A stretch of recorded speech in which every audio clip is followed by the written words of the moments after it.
He ai ki ngā tūpuna, ko rangi nui, kei runga, ko papatua nuku, kei raro, ko ngā tāngata, kei wainga. E ai ki a rātana i tēnei taha ka mau ki te paipira, i tēnei taha ka mau ki te tiriti.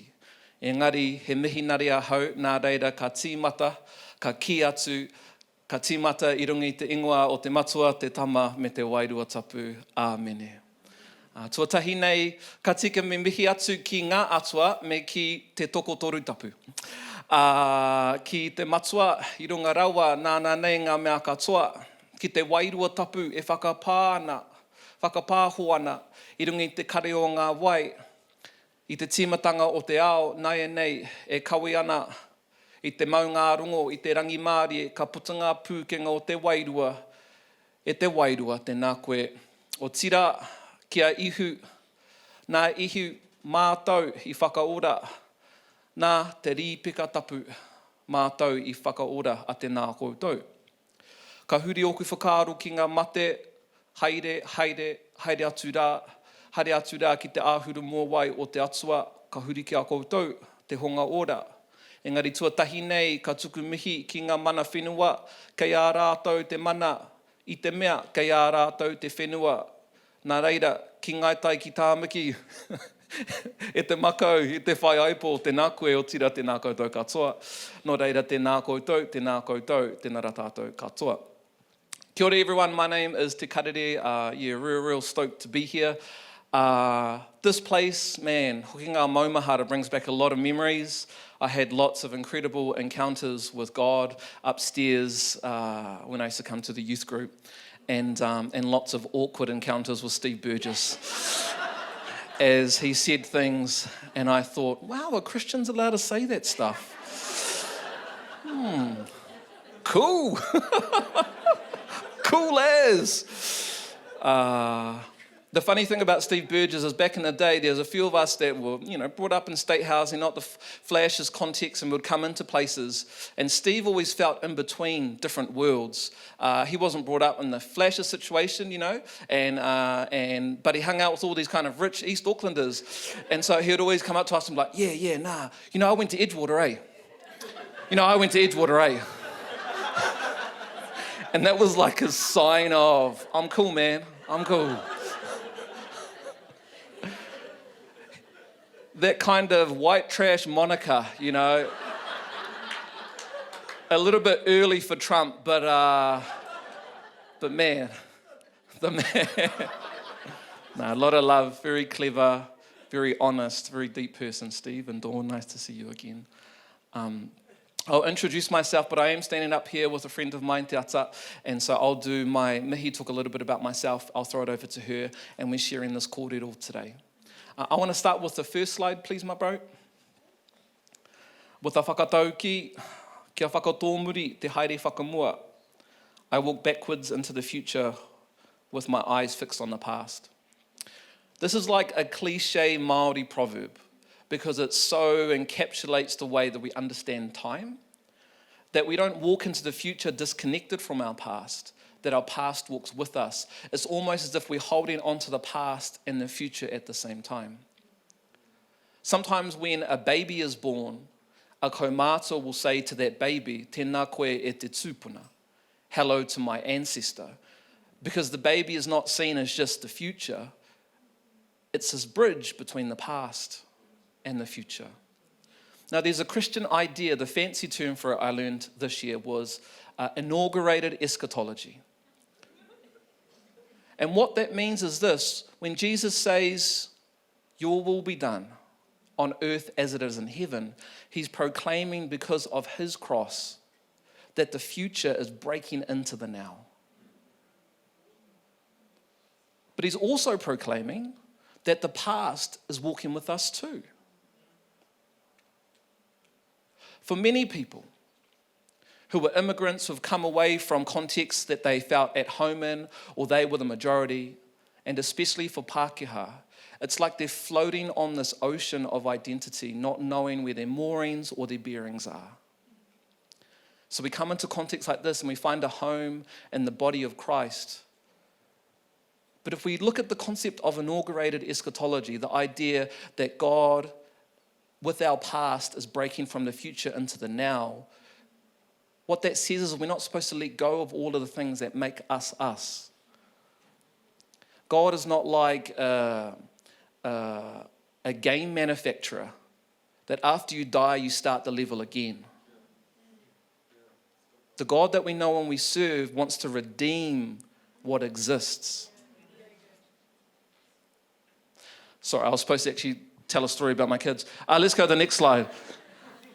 This is my son. His name is Paora Matiriki.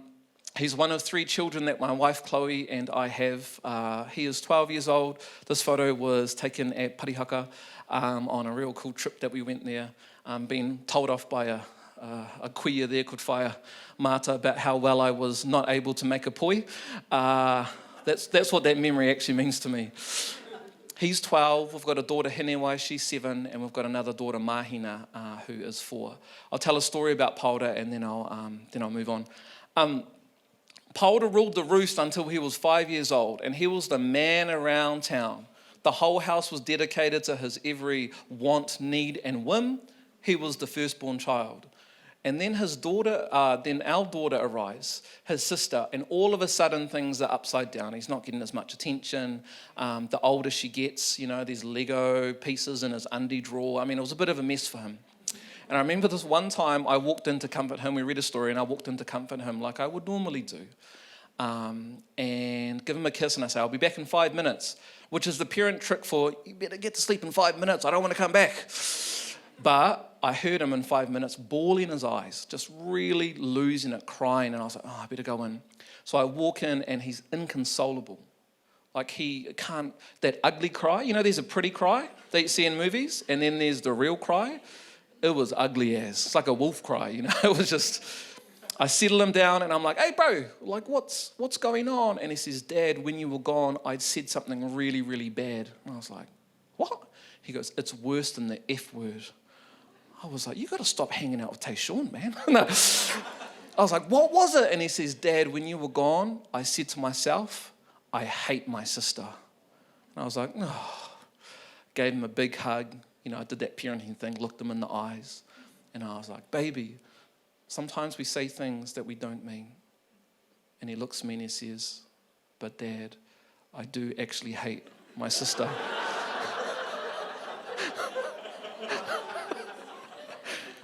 Now, I tell that story because it's hilarious and he still hates his sister.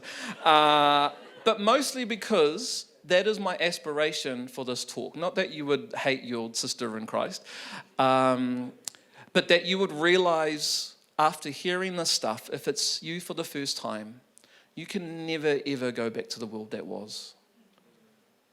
God doesn't want you to go back to a world of ignorance or indifference to the story. My son, for better or worse, had to negotiate a new world with a sister. And that's the same call that God has for us today. We need to renegotiate a new world, a new vision of the kingdom of heaven coming to earth based on the story that we're from and his inbreaking of heaven to earth right now. Kia ora. Tēnā rā tātou, ko waiau, he uri au no te tai hauahuru, ko karu i te maunga, ko tainui te waka, ko tainui te iwi, ko mō tako taku ukaipo, ko te ata hāri tōku ingoa, ko Aaron tōku hoa rangatira, I Wanganui a Maua, toko rua ngā tamariki, ko tākiri ko te ata raua ko Hawaii. Hello. It's a massive privilege actually to be a part of what today has allowed us to be a part of. And it's always nice being a part of Aaron's world. I'm mum lifing it at the moment, and so anytime when Aaron's out speaking or doing things like this, it's always like, yeah, go do your thing. But actually, when I get in spaces like this, it goes, there's a deeper appreciation of what it means to be a follower of Jesus and love the church and all that she is. And so I really admire you too, Steve and Dawn, for allowing this space. So I'm from Raglan. I'm a coast girl. It's heaven to me. And both my parents are from the West Coast, so mum's from a place by Aotearoa in Kawhia, which is just on the other side of Karioi Maunga, and then my dad's from Te Kaharua, Aramiro, which is just kind of down the road. And again, I do want to just lean on my mate here too, that this is a conversation that is heavy. There's lots of layers, and a whole lot of what we're doing isn't to try and charge our flags and go, do this, do this, do that. But actually to go, there's this beautiful God in our midst, and will you partner to see what he's doing, because it's beautiful. And even as we speak and move on, and as Te Karere and I speak, my puku consistently is feeling this, because as Māori, I am fully Māori. And I hear this story all the time, and I know that this place and God loves me. But it never gets old hearing what it does, particularly here in the church. And so as we engage with this story, as we engage with what this means and the future of the church, please have in mind that I represent a whole lot of people and a big whānau that are grieving of what this looks like. So this story and this kōrero particularly, it touches me a little different. Because this is on behalf of a whānau and my kids to come, and the privilege of sharing that with you, and you being a part of that is what I champion for. So, tēnei te mihi aroa ki a koutou katoa. Koina, kia ora. Can we skip 2 slides and go? Yeah. I want to open up with a story about one of my favourite New Zealand theologians. I would argue one of the leading Indigenous theologians the world has ever seen. His name was Maori Marsden. If you have a look at that photo, on the left is a guy called Bishop Huihui Verko. There's a speech that he said at the 150th celebration of the Treaty of Waitangi, and it is the most amazing speech. Better than I Have a Dream to me. And on the right is the fella Maori Marsden, Maori being his first name, Marsden being his second name. Maori Marsden was brought up close to Ahipara, way up north, and he had a pretty typical rural upbringing. Was forced to go to school, but didn't really want to go to school, even though he was really clever. Preferred going eeling and fishing. He tricked his dad into sending him to a high school in Auckland. And what I mean by that is he didn't tell his dad he was going to go to a high school in Auckland until he had to buy the uniform, and it was too late. He was enrolled. So we went to high school. He finished high school in 2.5 years, it's told, and he was too young to enter university, so he just enters World War II. I think it was about 15 or 16. 15, 16-year-old cruises over World War II, all goods, survives, which was great. Now, the thing about Maori Marsden, which is where the story picks up, is his father was an Anglican minister and would travel with him around all the different outcrops in Northland for the Sunday services. And the thing about Marsden is he had such an amazing memory, he never ever forgot the kōrero or the genealogies that were spoken. He showed such an aptitude for intelligence and memory that he was asked to go into what Māori deemed the most sacred of learning houses, the whare wānanga. So these places are where, in different parts of the country look different, but up north, each major hapu, so sub-tribe or tribe, would send their number one spiritual elder. And they would come into these contexts and they would share and argue and talk about spiritual things. As an intermediate age kid, he was asked to go into that context, and he learnt in the space. His father was an Anglican minister, but he was so kind of entrenched within the sacred Māori world that he spent the rest of his life bringing these two ideas together. Anyways, the story I want to share is he comes back from World War II, and he's at one of these kind of sacred learning houses of esoteric knowledge. And he gets asked by one of the kaumātua, one of the elders, how did the war finish? And so he starts all into Te Māori talking about the concept that Einstein had of atoms and that there was a reality behind a reality. He started explaining the difference between an explosive bomb and an atom bomb. And the kaumātua responds, hold on, you mean those Pākehā have figured out how to rend or tear apart the fabric of the universe? And he goes, And such a Maori response, to be like, is that what that means? He was like, yeah, they have. That's what the nuclear bomb means. And this kaumātua goes quiet for a while talking to Maori and says, well, do those same Pākehā know how to put it back together? And Maori goes, no, they haven't. No, they haven't. I love this story for a whole bunch of different reasons. The first reason is it's a very indigenous motif, idea, metaphor, that the entire world is interconnected. You are not an individual with your nuclear family that gets to define your own meaningfulness. We are all interconnected, even at the most atomic level. That's what it means to be human. In Acts, Jesus gets talked about, that in him we live and breathe and have our being. A Greek or Hellenistic idea of a God Christianized to describe the nature of the universe.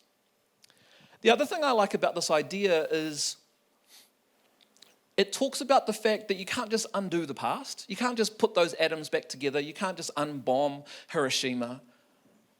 It talks about the fact that we live in light of the past, not just in spite of it. That the past is connected to us. Can we go to the next slide, bro, that has the verse up? Romans 5:9, for just as through the disobedience of one man, that being Adam, the many were made sinners, so also through the obedience of one man, the many will be made righteous. This is Paul going on another rant about how the ancestral sin of Adam and Eve in the garden is made right. The rendering of the universe is made right through somebody else. Now, what we miss in this is that the rendering is a process of bringing the whole cosmos as well as ourselves back together. We don't discard the earth. We don't discard our bodies. They are resurrected. If your idea of being a Christian is sweeping all of that stuff away, then you've missed half of theology, which is God wants to redeem what exists. To be Christian means to walk into the future with our eyes facing backwards. Paul says in a whole bunch of different places, but in Galatians, that we are brought into the lineage of Abraham. He doesn't say, all of that stuff, that genealogy, the Old Testament, doesn't matter anymore. He says, no, that stuff is where we go to make sense of our new reality. But why is it we are so convinced that the past does not matter? Now, I'm laboring this point because we can't get to the future as Christians unless we seriously consider the past. This one time, my son, he told me a story. He was really upset. He was doing kapahaka cultural performance, and they were gearing up for this big competition, huge competition. And what he does is he's in a hall full of people. The teachers leave, and there's people aged between 6 to 11 in this primary school hall practicing by themselves. Now, the two leaders, as big 10-year-olds themselves, start getting hoha because I've been practicing. I've had weekends of practicing, and they say, we're just going to go play at the playground. And this huge argument erupts, massive argument erupts. And my son runs out crying in the corner. A teacher eventually walks up to him and says, what's wrong, Paora? And he says, my ancestors were there. My ancestors were there.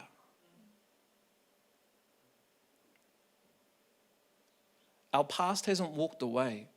Do you know in the early church, people would celebrate in the catechisms, in the urupa, in the cemeteries of saints and Christians that had gone on? They weren't disconnected from their past. They leaned into it because that's what it means to be a Christian. Know the story you are a part of. Ka pai. I'm doing a lot of talking at the start. The middle was mostly te atas, and then we'll move on. Sorry. Okay, let's go to the next slide. So me and te ata were faced with this really interesting challenge, problem, hoha. And that was, Steve said, well, what does the future of the church look like? And I was like, whoa, I don't know, bro. I just mostly go on about how the past sucked. And so we got together over a Zoom, and this is the one, she loves the church. I have trust issues with God and the church, to be honest. But this is the one who loves the church. We started teasing out, and we asked the question, rather than just trying to once again colonize the future, why don't we actually see what the good news for the future might look like? So we started having a look at different projections in the future, and there was one study done by regional councils, so it's not a be-all and end-all, but it did start to propose different ideas about what the future in New Zealand is going to look like. So we thought, let's talk about that, and then maybe ask the question, what might the good news look like? I'll boost through this. So in this document, there were 4 major areas that discussed changes in our future regarding where we live, how we will work, what our ethnic makeup will be, and that'll be what we emphasize, and changes to the natural environment. Let's go to the next slide. The first area, where we will live. By 2050, 40% of people will live in Auckland compared to 30% currently. Other major cities, including Wellington and Christchurch, are also expected to grow, while significant population decline is projected for mid-sized towns. Now, this was all pre-COVID. Who knows what's going to happen? Yeah. The world couldn't have imagined 30 years ago, when I was 5 years old, that I'd be standing up in a church. So who knows that we can predict what's going to happen. But the idea is this: more people are going to live in larger centres, and it's going to exacerbate, it's going to make worse and better the things about those cities. All right, let's go to how we will work. Next slide. One thing that does seem clear about the future, though, is that automation is changing the skills that individuals need to find work. In addition, many of the skills needed now are not like those needed in the past, creating challenges for workers to retrain. The ICT sector, as we now know it, for example, did not exist 50 years ago, and it now reports the highest rates of job vacancy in New Zealand. I put that one in so it's not just all depressing about the future, but there is an interesting question there, and that is, how will the automation of jobs continue or compound workers who work in factories, the people we called essential workers that only mattered when COVID hit and we had never thought about beforehand? Those are my people that we're talking about. All right, let's move on. Now, this didn't come out of that study because that study was mostly run by Pākehās, and so this is what I found by a Maori who definitely fits my bias around the future. An amazing academic out of Massey. What will our ethnic makeup will be in 2050? The key dynamic of the rising Maori, Asian and Pacifica population is a super cultural diversity where brownness will replace the current European dominance. Europeans have been the dominant culture for 158 years, ever since the Pākehā population surpassed Maori in 1858. Within 2 generations from now, we will see the end of a white New Zealand. Long-term population projections are notoriously variable, but it is reasonable to suggest that by 2050, the combined Asian, Maori, Pacifica, and other non-Western African, Latin American, and Middle Eastern groups will equal that of the Pākehā, around 3 million or more for both groups. Can you think about that world? I mean, this is a very multicultural church, but the problem with a lot of multicultural contexts is that it isn't multicultural at a board level, at a leadership level, and at a staffing level. This is a different world. Are you, as a person, as a family, as a church community, ready for this new world? We'll talk a little bit about what that might look like in some theological emphasis, but this is not the same world that we've grown up in. And finally, there is the climate change, which should be an all-in day, all by itself. Our climate, next slide, bro, is already changing and will continue to change. The extent to which it does depends on the global emissions trajectory. Change includes rising sea levels that will cause land loss through coastal erosion and storm events, higher temperatures and changes to rainfall patterns that will affect economic activity and ecosystems, and more intense tropical cyclones, which increase the need for and cost of emergency response. Low carbon infrastructure and patterns of development are essential to future prosperity. I only say this to say, rather than pretending like we know what the world is exactly going to look like as a church and us knowing all of those ills, our strategic plans need to be the good news for a new future. Our good news needs to be relevant to the future. I've loved a lot of my church experiences, but one of the major challenges for me, and this will be highlighted in what we go in on a bit later on, is the idea that many Pākehā churches especially, theologically leaning Pākehā churches, know how to save people from dysfunction, but they don't know how to take people who aren't Pākehā to flourishing. And the reason they can't is because in New Zealand, we literally don't have the tools to do so. Our education system, housing, justice system, health is based on racist ideals. And I would argue in many churches it's the same. And I don't say this to call anyone out. I don't judge people on their ignorance. But after you do know, or your interest has been piqued, or the Holy Spirit does prompt you, I think all of us actually will be hit up by God eventually. That this was the light that I showed you, and you walked away. Anyways, that's our future. Sis. Parts of why we talk about this stuff is it matters and it's real and it's approaching us. And so when we talk about the 2050 projection, according to these statistics, or this kōrero here, that's 30 years. We've got a 5-month son at the moment, so my brain's kind of a little bit still over there. And so he's going to be 30. He's going to be an adult, a young Maori boy, a young Maori man. And this is the reality that our nation is potentially walking into, right? And so as the church, as followers of Jesus, what are you going to do? What are you going to do? And this is part of what we're trying to have a kōrero about, right? Can we skip 2 slides, bro? Sorry, sis. Oh, no, back one, sorry. Yeah, that's us. Yeah. Cool. So parts of this, Aaron briefly touched base on some of the history, and it was pretty raw, lots of information, so good luck unpacking that. But again, he did mention something about a clever fellow we're pretty familiar with, and his name's Walter Brigham. And he says this: one of the tasks of prophecy is to re-engage a people with history. This is very important in terms of thinking about the future.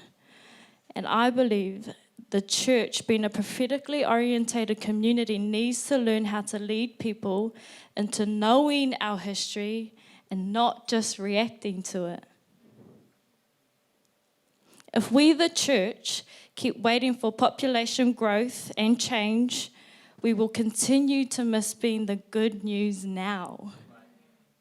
I believe God has been doing something in this nation, in New Zealand, in Aotearoa, before you and I, and it started with Māori, but has been disregarded by the church as if what God had placed in Māori doesn't matter. One thing that is uniquely sown into our country is this beautiful sound of the prophetic.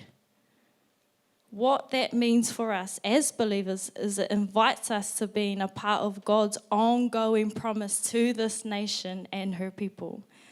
And so we often have this picture of faith whereby we're kind of on this waka and we're directing it and we're steering it, and then we invite God to kind of jump in and then be a passenger and like kind of support us on that. Like kind of, yeah, you can jump on, I know what I'm up to, but like, come, I want to do this thing. Like, can you just kind of like jump in and like do your God thing so I can like be like me? But actually, faith is more God's invitation to us. God's invitation to us to be a part of what He is doing, to get on His waka, and to be part of His story that has endured through the ages. And so when we talk about this stuff, the past, the present, and the future, will this be your little anchor to how this can kind of flourish? And so what I said before, we do have a 5-month-old son.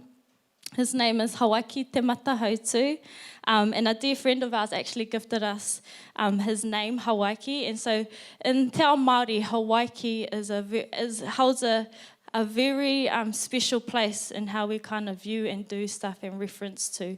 As I like to kind of reference to Hawaiki being, I guess, the picture to me of like the Garden of Eden, where all good things flourish, where all good things came from. And so in Te Ao Māori, this Hawaii is kind of a reference to that picture. And so when we were hapu, when I was pregnant with our son, we felt like God's kind of hand on him and just said, parts of his life and a huge part of his story will carry this mantle of wisdom. And so we kind of, throughout my haputanga, we kind of wānanga with people, and we go through this process because we're all about process in Te Ao Māori. And so we went on this journey of what does this mean? And a dear friend of ours joined us in there, and she gifted us this name. And it's a reference to an ancient saying, and that's Tūrau Hawaii. And this kind of translate as being, may the ancient fires of Hawaii burn within you. And so with that picture, it was more like, for Hawaii, in this context for us, it was just the inherent wisdom, may it continue to be within him. And so this is a beautiful picture for our son, or in the naming process of what it means to be prophetically orientated. And so in order for Hawaii to be wise, he has to understand what he is a part of throughout history as a gift, as a waka to join. Wisdom comes in knowing who he belongs to, and that's the power of whakapapa. See, God has designed land to be this profound resource whereby it holds the promises of God to man, and promises that last through the many seasons, the many generations, and the many shifts. The land remains this keeper of how God designed us to live through all creation. And by prophetically orientating ourselves means to understand past, present, and future are not separated. They are not separate. In fact, they are God's constant invitation to his story.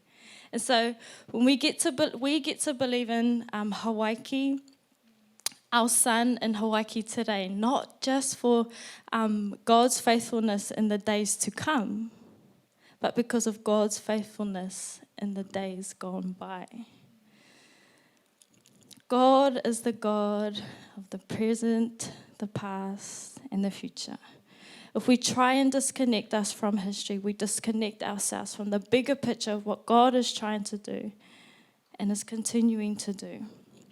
When we, the church, realize that God has been up to something in this land long, long, long before us, we can speak with new power prophetically into what's to come. So if what Uncle Walter's saying is true, what side of history will you stand on? The one that chooses to follow the prophetic nature of being and bringing justice to this land, to this place and its people? Or the one that falls short?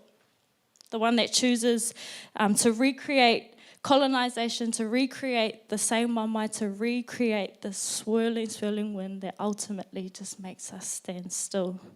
Will you be part of a history that gives birth to all cultures to flourish? And that, to me, is a beautiful and challenging invitation that we as a church can learn by figuring out the sound of the prophetic here and now in Aotearoa.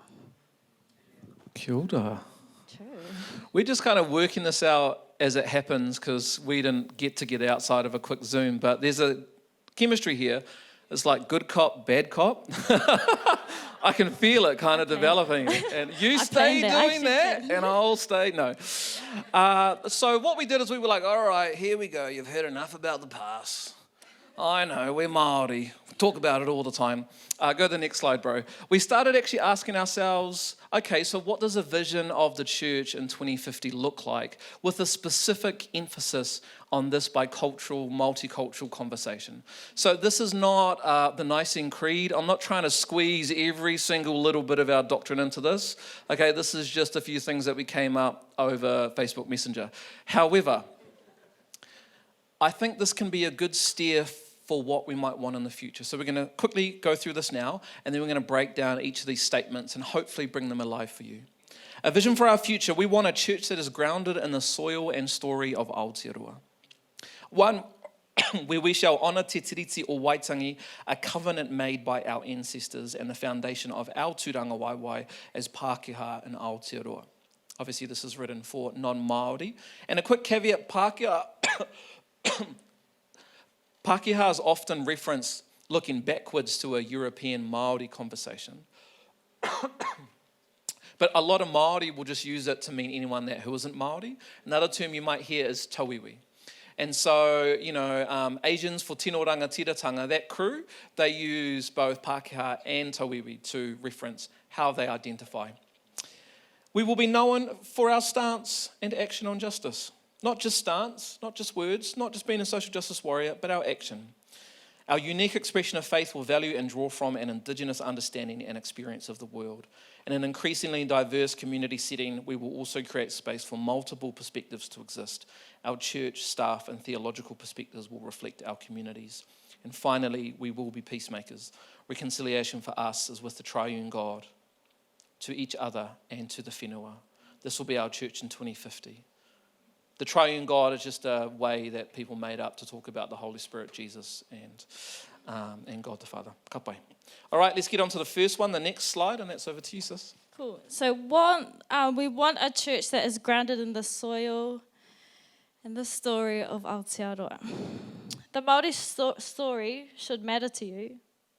That's a bit hard, eh? Should matter to you. The injustice of the oppression that came from Christianity should matter to you. Why?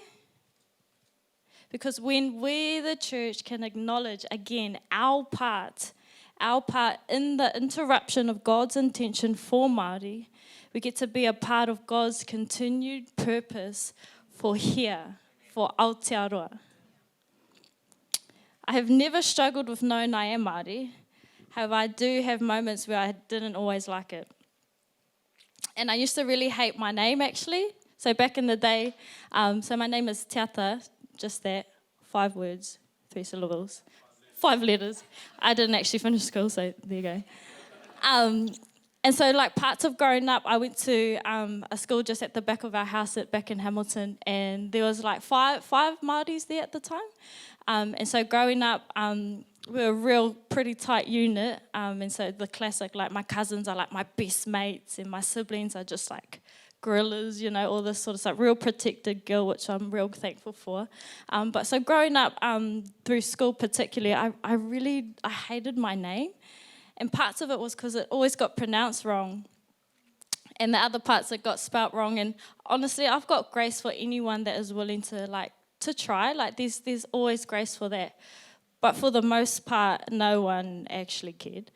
And so I remember back in the day, there was like this cool little trend, and most of the school was actually brought up with like lots of, we grew up, so in Chartwell in Hamilton, it's kind of like this, kind of on the outside of the hood, and so you kind of like semi-flash, but semi-not still.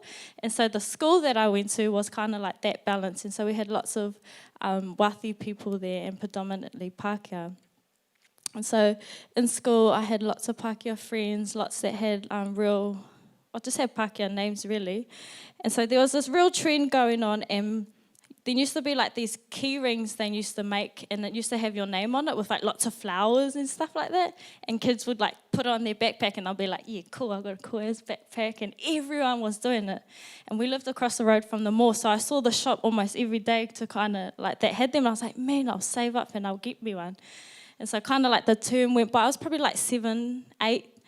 And the year kind of went by, and I was just like, yeah, Mum, I'm going to like save up, I want to get this. And they're like, yeah, okay, cool.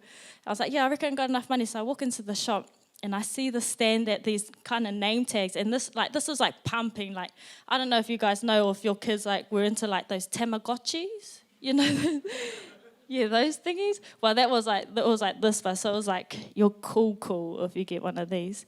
And so I'm going into the shop, and the stand's right there with these name tags on it. So I go in, and I'm flicking through. I'm trying to find my name, and the longer it took, the more upset I was getting. And I'm like looking, and I was like, oh, classic, oh, might be some at the back. And so, like, no, girl, like, your name's not here. Like, and a little bit dark at my parents because I'm just like, bro, like, surely you could have known. Like, you can read better than I can. Like, surely. Anyway, so this whole process went on. And so I'm saving up and I'm trying to belong with my mates and I really want to fit in and be cool. And I go to the shop and I save hard. And I go into the shop and I try and find my name tag. And I'm getting more and more upset the longer it took. And then the lady comes over to me and she goes, oh, hey, are you okay? I can help you. What name are you looking for? I go, oh, my name, Te Ata. She goes, oh, that's a funny name. We don't have those names here. Boom, that's me. Saw the door and I was gone. I was 7, 8 years old. So this is still like primary school. And so I just remember being like really upset by that. And so I go home and I kind of have a little nut out at mum, like, why did you name me this? And where's my name there? And then afterwards, like, I got just like really bad teeth because I just went and spent my money on heaps of lollies. So I needed like heaps of fillings and all that after that. And so parts of why I share this story is because it's a real interesting way of how I would describe a lot of Maori walking through back in the day and even still now.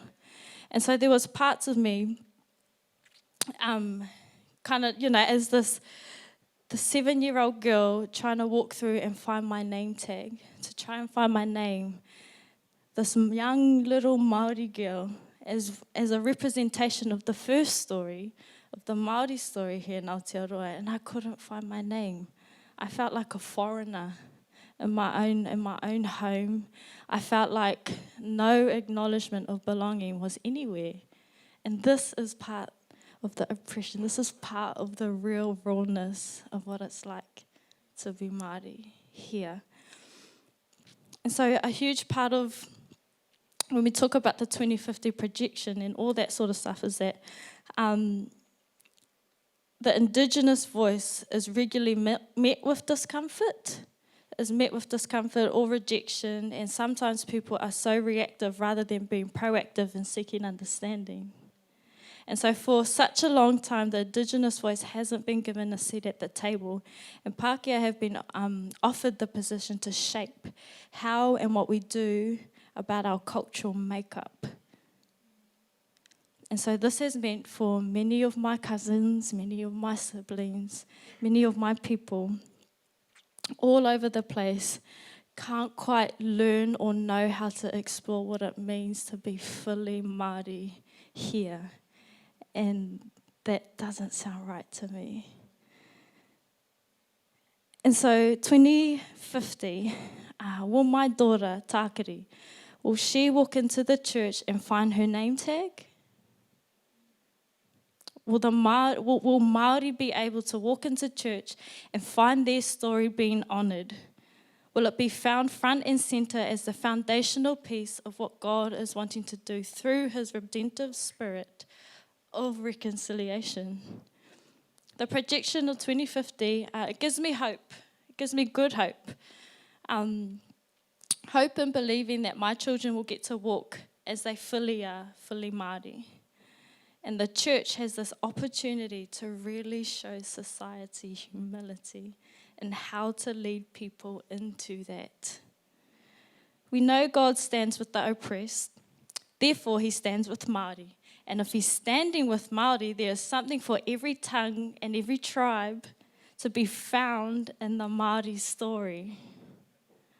It is like making the soil, this fertile soil, where every culture, every tongue, every tribe, karanga mai, you can set your plant, you can put your seed in this ground, and you can grow and you can flourish because there's something about promise and land that is for everyone. And so just to kind of like add from that story, I grew up most of my life really disliking my name, and parts of my experience in the world around me, like even like school didn't hard to encourage my cultural makeup. There's all this stuff going around. And so when Aaron and I got married, it was super redemptive. And so Te Ata is like the morning or the light or the dawn or of that kind of nature. And Aaron's name means the dweller near the light. And so when we got together, that was part of our story that redeemed a whole lot in me, for two reasons. One, that our God is very, very intentional on how he loves us. And that was a beautiful moment for us between Aaron and I, but more so the power of the redemptive spirit through reconciliation stays for generations to come. And it changed every part of me and how I viewed my name and kind of how I held myself. Because again, as I mentioned about Hawaii's name and the whakapapa and the process of what that means, my name too, as well as yours, has that. And so when I was able to experience this kind of redemptive way of my name through my marriage and through God and all this story, it kind of was like, yes, this is enough for me and this story is enough for me and I will champion it on. And my prayer is that you too will be a part of that. Will you champion it on?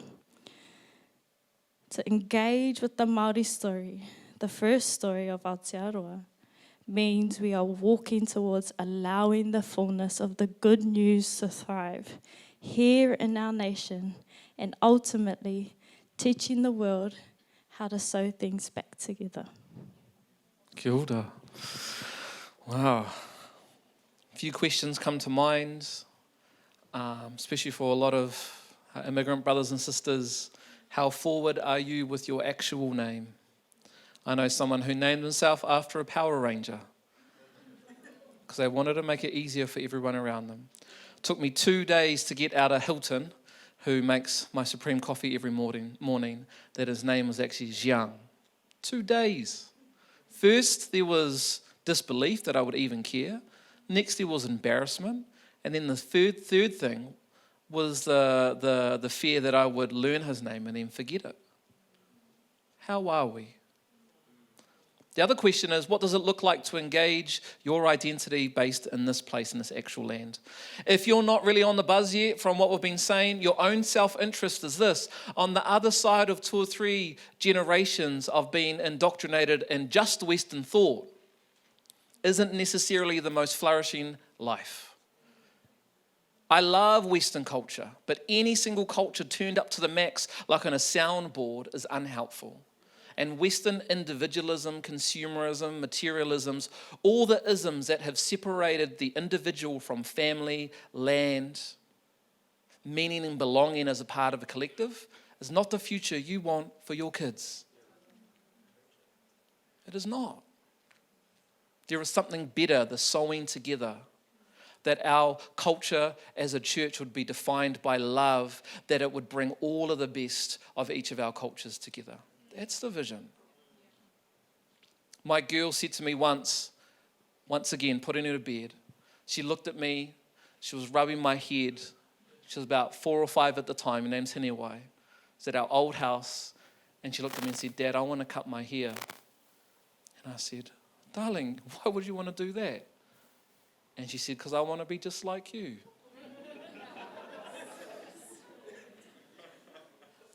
And I started crying because I don't think anyone has ever said that to me before.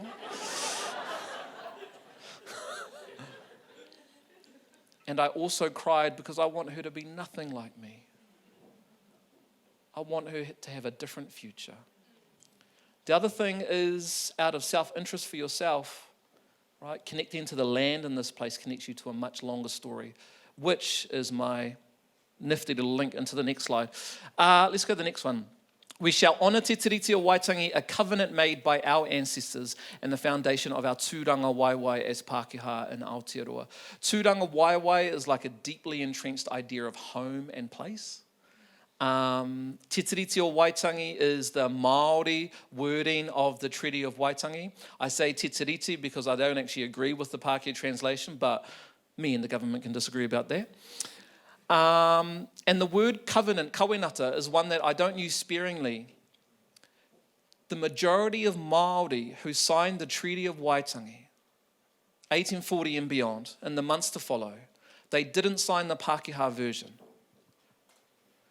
They signed a Maori version because, in a lot of ways, they thought they were having a covenantal, a sacred, a tapu, a spiritual pact with the crown. That's actually what they believed. That's what they were told by missionaries too. This is our covenant. This is our tūranga waiwai. Bro, can we skip one slide and go to a quote? Yeah. I love this because a lot of people think the treaty talks about other people, but it talks about you. Judge Edward Jurian, 1989 at Waitangi, he said this: "We Maori must not forget that the treaty is not just a Bill of Rights for Maori, it is a Bill of Rights for Pākehā too. It is the treaty that gives Pākehā the right to be here. Without the treaty, there would be no lawful authority for the Pākehā presence in this part of the South Pacific. We must remember that if we are the tangata whenua, the original people, then the Pākehā are the tangata tiriti, those who belong to the land by right of the treaty."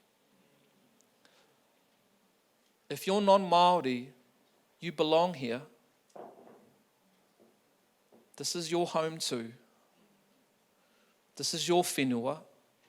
This is the place that you're able to raise your kids, to fulfill your dreams, to meet and know and love and be a part of communities.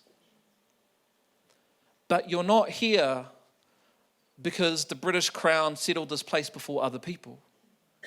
You were here by invitation of Māori, that this would be a place that we would both dwell.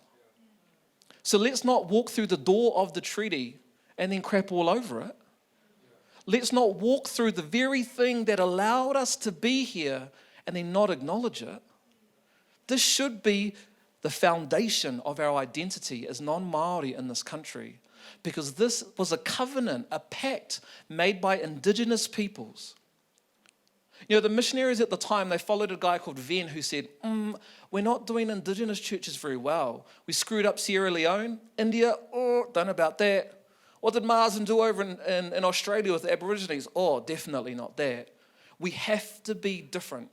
We are the end of enlightenment. We are the end of a project where missionaries said, our colonizing ways are destroying the face of the earth, and we want to be different, inspired by the gospel, inspired by the Bible, and yet as a country we crap all over that. This is the foundation of our right to occupy and be a part of this part of the South Pacific. We should love it, and in doing so, we should honor it. This is our Christian heritage, and it is so incredible. It's different than any other treaty or pact in the world, and yet we don't even acknowledge it or remember it. The most Christian thing this country has ever done, I would argue, is in the face of powerful forces, in the face of the French who were trying to cruise through, in the face of heaps of different crown entities that were saying, nah, we should treat them like everyone else. The church, the CMS missionaries, for all of their failings, said this will not be another example of what happened to other places in the world. And however, it's exactly what happened. This is our heritage. God wants to inaugurate his eschatology in this place. All right, I'll move on. You next. We'll be known for our stance and action on justice. So I'm just going to quickly go into what I think is a beautiful foundation to us kind of thinking about this whakaaro. And it's in Psalm 89:14. It says this: righteousness and justice are the foundations of your throne. Love and faithfulness go before you. To me, this psalm is a great compass for us to use when we unpack God's whakaaro about justice. And so justice, according to the Hebrew thought, is to be living right with man and land. Righteousness is when we commit ourselves to upholding God's presence in our ahua, in our nature, in our character. Righteousness gives birth to justice, always. You cannot be in right relationship with God and not have justice flowing like a river in your life. Justice. When we think about justice, we can often see it as a matter of like this process that is systematic in its outworking. A word of justice in te reo Māori is mana tika. Mana is a person's power or their integrity. And tika is to make right or to be right or to make correct. Mana tika. So this, if we are kind of whāngai this whakaaro about mana tika and justice, it paints a very different picture. It paints a picture of how do we honour people's integrity. How do we honour integrity in all that we are doing? How do we hold integrity in what we are pursuing, what has and what is going to happen? And so when we talk about this, love and faithfulness go before you. Love and faithfulness are not just traits of God, they are God. The embodiment of God. So where there is true love and true faithfulness, there is God. When righteousness and justice are the foundations of the church, God as love and God as faithfulness will go before us and will lead us into all goodness. And this is the invitation we get to walk into as the Church of Aotearoa. Whether you're Pākehā, Maori, Pacifica, however you identify yourself culturally, this is what it means to be a church in here in Aotearoa. And just a last thought, this psalm is a real good compass actually, and to keep kind of going, keeping on track of how we can ethically walk into this as well. And so when we talk about righteousness and the justice, there's been plenty of injustice here in New Zealand, and we know this.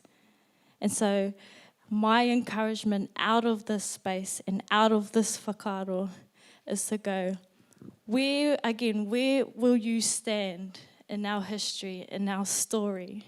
Which side will you stand on? Will you choose to keep processing and figuring out your place and our place as a whole, as a church, to bring this beautiful picture of the church here in Aotearoa?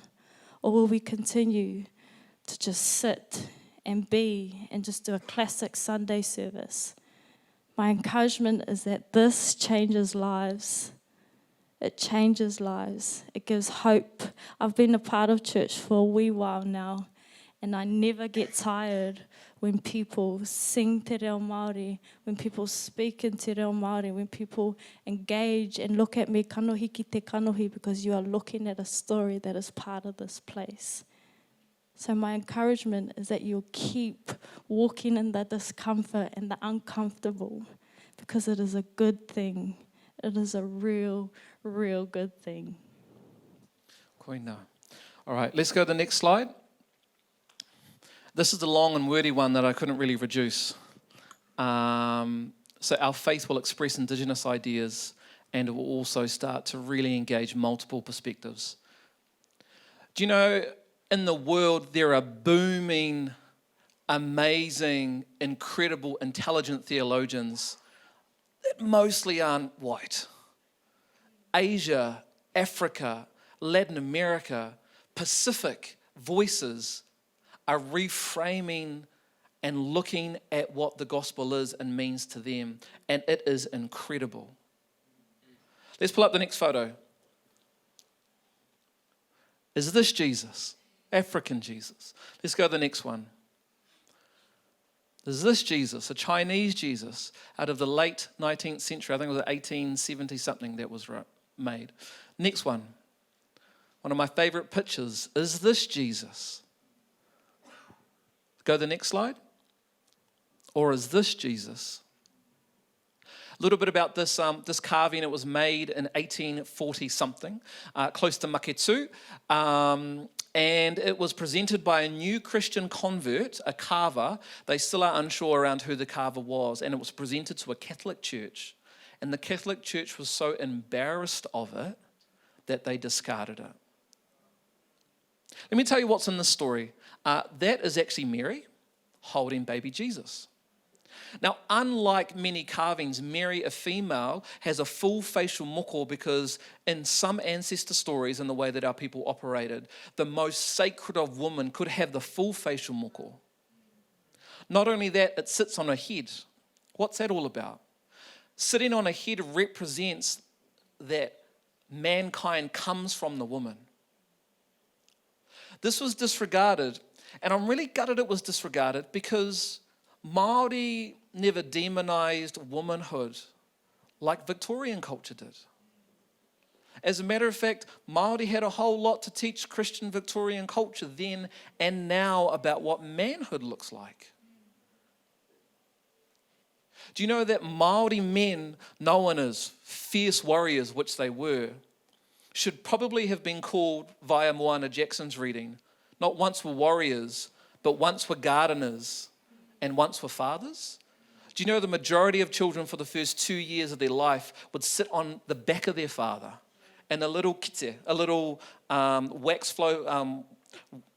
flax woven bag, and they would sit there while they gardened.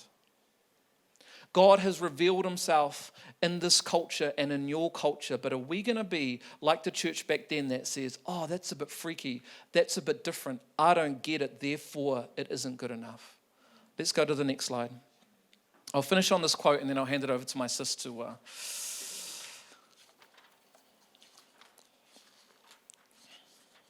An amazing Christian anthropologist that's studying what it means to be human, who does God say that we are, said this: tragically, the expansion of the church under colonialism was accompanied by a damaging racism, producing theories the colonial powers could use to justify the oppression and enslavement of non-European peoples. Many Western Christians were swept up in this notion that colonialism was part of God's plan for the redemption of the world through Christianity, commerce, and civilization.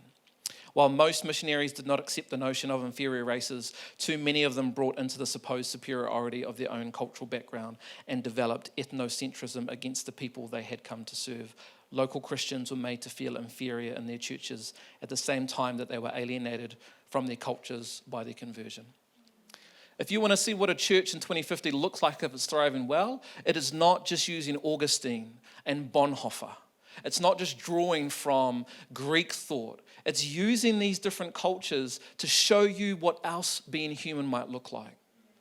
The arrogance of Western culture that we would genuinely believe we had something better than everyone else. The problem with that thinking is this, is a lot of our challenges come out of Western culture, and yet we think the foundation to challenge those issues are in Western culture. What can Indigenous, Asian, Latin American perspectives around the environment, around collective community, about sacrificial love, what can they share a majority Western church that has forgotten its moorings and its bearings? People always ask me, what can we do? I'm like, go and give money to the mana whenua and train up theologians that aren't you. Because often we just put people to the side. We actually maintain the power with them and say, oh yeah, that's a good idea for a certain amount of time, not allowing them the intellectual prowess and time to develop thoughts and thinking that can actually transform the church.